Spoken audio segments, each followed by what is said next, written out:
Bem, nosso estudo de hoje está na carta aos Efésios, capítulo 5, versículo 8. Paulo fala a seguinte: andai como filhos da luz. E Emmanuel comenta na lição 160 do livro Vinha de Luz, Filhos da Luz. Cada criatura dá sempre notícias da própria origem espiritual. Os atos, palavras e pensamentos constituem informações vivas da zona mental de que procedemos. Os filhos da inquietude costumam abafar quem os ouve em mantos escuros de aflição. Os rebentos da tristeza espalham o nevoeiro do desânimo. Os cultivadores da irritação fulminam o espírito da gentileza com os raios da cólera. Os portadores de interesses mesquinhos ensombram a estrada em que transitam, estabelecendo escuro clima nas mentes alheias. Os corações endurecidos geram nuvens de desconfiança por onde passam. Os afeiçoados à calúnia e à maledicência distribuem venenosos quinhões de trevas com que se improvisam grandes males e grandes crimes. Os cristãos, todavia, são filhos da luz, e a missão da luz é uniforme e insofismável. Beneficia a todos sem distinção, não formula exigências para dar, afasta as sombras sem alarde, espalha alegria e revelação crescentes, semeia renovadas esperanças, esclarece, ensina, ampara e irradia-se. Gente, essa lição de hoje é das mais pertinentes dos dias de hoje, porque o que acontece, né? A gente vem percebendo que principalmente com esse costume do uso das redes sociais, que não é um costume antigo, assim, né? Um costume que tem muito pouco tempo, mas ele permitiu com que a gente conhecesse um montão de pessoas, porque tinham pessoas que no nosso convívio natural ficavam sempre muito caladas, né? E que às vezes não davam a oportunidade de a gente conhecer melhor através das conversas, por falta de oportunidade, ou então às vezes por timidez. E quando as pessoas vão postar alguma coisa, aí você passa a conhecer, porque tem pessoas que realmente, né, elas decepcionaram muito, vou usar essa palavra aqui, porque toda vez que vai postar alguma coisa é só coisas banais, é só coisas voltadas para crítica, voltada para o mal, voltada para pornografia, voltada para piadas sem muito pudor, sem muito respeito, né? E é interessante que a gente estava comentando num grupo de amigos que esse fato é tão marcante que tem pessoas que ficam o tempo todo sem postar nada, e quando vai postar só posta alguma coisa voltada para esse lado mais vulgar da vida. E o que ele vem falando aqui, né? Ele começa falando para a gente que cada criatura dá sempre notícias da posição espiritual em que ele se encontra, né? E é interessante que as redes sociais elas fizeram uma coisa maravilhosa, porque elas estreitaram contatos que a gente não consegue nem imaginar como era a nossa vida antes das redes sociais. Eu, por exemplo, eu tenho hoje na minha rede social, eu tenho um grupo que é só de amigos que fizeram primeiro grau comigo. Primeiro grau e também segundo grau, porque a gente acabou estudando junto até o final, mas a gente se conheceu, pelo menos no grupo que está ali, né? Aliás, do grupo que está, tem gente que fez jardim comigo, né? Tem uns 2 ou 3 que fizeram jardim, o restante a gente fez primeiro grau e segundo grau. Então a gente fica vendo o seguinte: a gente quando se encontra ali, começa a conversar, a gente dá uso dos mesmos apelidos que usava na época de escola. Parece até que a gente, algumas vezes eu fiz essa observação, né, que as melhores amizades que a gente tem são as amizades que a gente construiu lá atrás, porque elas ficam até os dias de hoje. Mas tem gente que na hora que vai fazer postagem, a gente já olha, é fulano que está postando. Aí vi 1, 2, 3, depois parei de ver, porque eram coisas tão banais, tão ruins, até que faziam mal a gente. Eu falei, poxa, mas caramba, é isso o melhor que a pessoa tem para dar para a gente? Né?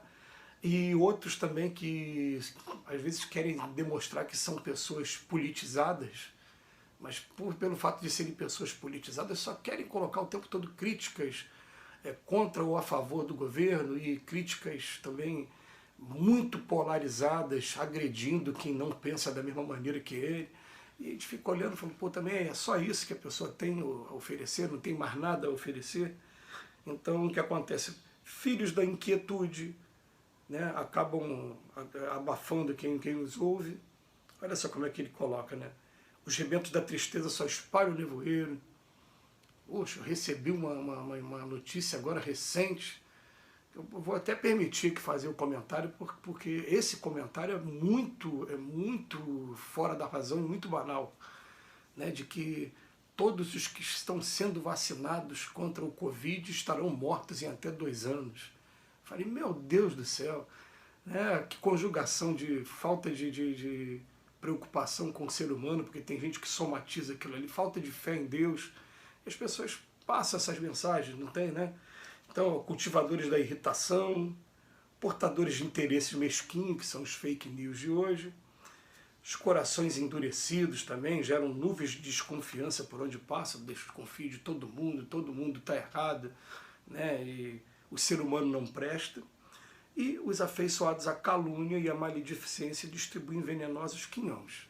Então ele veio falar aqui, em primeiro lugar, né, das pessoas que estão contrárias aos filhos da luz. A gente, quando fala filhos da luz, não está falando de ninguém perfeito, porque não tem ninguém perfeito aqui na Terra, não. Pô, mas a gente reconhecer que a gente é imperfeito ainda e buscar uma coisa melhor para cada um sempre, poxa, eu não me privo de mandar uma ou outra piada, alguma coisa que eu acho que vai provocar o sorriso, isso vale a pena. Agora você o tempo todo só mandar matérias que sejam, né, contrárias àquilo que faz bem, né? Agora você postar uma boa música, postar uma boa mensagem, né, ao mesmo tempo que você está fazendo esses estudos, né, você também não omitir a sua opinião, que, gente, de maneira incrível, tem gente que acha que o religioso, o espírita, ele não pode emitir a opinião dele, porque, se eu omitir a minha opinião, quem é contrário à minha opinião vai ficar contra mim. Que fiquem, eu não tenho direito de emitir minha opinião? Como assim? E quando eu falo emitir minha opinião, eu estou falando assim, o meu time de futebol ganha, eu não posso comemorar, porque quem é de outro time... Como assim? Por eu ter uma posição política assim, eu não sou... Como assim? Eu sou obrigado a ficar igual, desculpa o termo do passado, né? Vaquinha de presépio? Coisa nenhuma. Com respeito, respeitando as opiniões adversárias, mas tendo o meu direito também de colocar a minha opinião. Eu posso colocar a minha opinião, sim. Então, os cristãos, todavia, são filhos da luz, e a missão da luz é uniforme e insofismável, beneficia todos sem distinção. Né? A gente fica pensando, né? Gente, o que eu estou falando é muito sério, porque quando começou a pandemia, eu coloquei numa rede social minha uma opinião política. E veio pessoas, mas você que faz palestras espíritas, né, falando do bem, não sei o quê, e agora vem falar isso. Eu mesmo botei no comentário, eu falei alguma coisa do mal? Então, pelo fato de ter contrariado a sua opinião, então eu falei alguma coisa do mal, eu tenho que concordar com a sua opinião. E, gente, o ser humano é desse jeito, Até com grandes expoentes, aí, se eles opinarem alguma coisa que for contrária à sua opinião, então não gosto mais dele por conta disso. Né? E isso é uma coisa muito séria para a gente parar para pensar, né? Então o que acontece? Ele bota aqui, quando é a missão da luz, é uniforme, insofismável. Uma das últimas postagens que eu fiz, que não deixa de ter um caráter político, né, eu coloquei na rede social que a pessoa de direita que vai para manifestação, a pessoa de esquerda que vai para a manifestação tem que se lembrar que, independente de ser direita ou esquerda, centro, meio, dentro ou fora, o vírus vai estar lá também. E o vírus ainda está matando, né? E está matando muito. Então, muitas das vezes, a pessoa fica ali numa realidade, numa redoma, procurando ficar fora, porque realmente ficar sintonizado o tempo todo com o que está acontecendo de ruim pode trazer até uma coisa também ruim para a gente. A gente precisa, às vezes, se retirar, como Jesus fazia todo dia, né? Se retirar em oração. Às vezes a pessoa se retira durante um tempo e, por não ter alguns casos na família, acha que o sofrimento acabou, que o sofrimento não acabou. Vem na porta do lado, vem no vizinho, tem muita gente ainda doente, muita gente passando por esse problema, né? Mas vem falando pra gente, pelo menos aquele que está com a missão de luz, pelo menos trazer alguma coisa boa. Procura ver assim, o que eu tenho de melhor dentro de mim. O que tem de melhor é a palavra, o que eu tenho de melhor é a música, o que eu tenho de melhor é a poesia, o que eu tenho de melhor... A gente vai passando. E, gente, com toda sinceridade, né? Às vezes se a gente não tem muita coisa de melhor, que o nosso silêncio seja o que a gente possa estar oferecendo. Que Jesus nos abençoe hoje e sempre.